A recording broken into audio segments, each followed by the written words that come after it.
Ang tanong ko sa'yo, kapag may stranger na lumapit sa inyo na gustong makipagkaibigan, anong ginagawa mo? Or wini-welcome mo ba sila or lumalayo ka?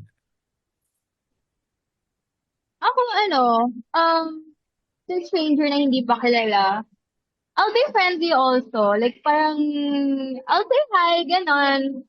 Pero, of course, we have to be aware muna kung ano nangyayari. We have to know muna to be careful, to be safe.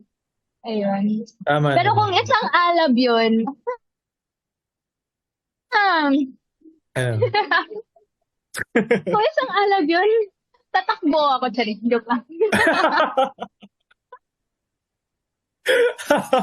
Mag ano pala, magnanakaw pala eh, no? Pagkalab. Magnanakaw ng puso. Yee! Ganun. Oh! Ayan. Diyan ka magaling, Vince. Charing. Ikaw, kapag may stranger na lalapit sa iyo, na gusto makipagkaibigan, anong gagawin mo? Siyempre depende sa situation yan. Sa location, ganyan. Location. Pinaka-importante yung location. Kung nasa Siyempre, forest, kung nasa forest, pwede naman. Pwede naman, kung nasa forest. Pwede naman ako makipag-friends. Kasi, malay mo, nandun din naman siya para mag-relax, di ba? Alam mo yun? mm, Nandun din naman ako.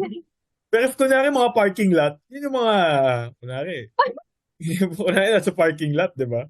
Bigla ako grabe makipag-friends sa naman yung parking lot, di ba? example na yan. Medyo weird yun, di ba?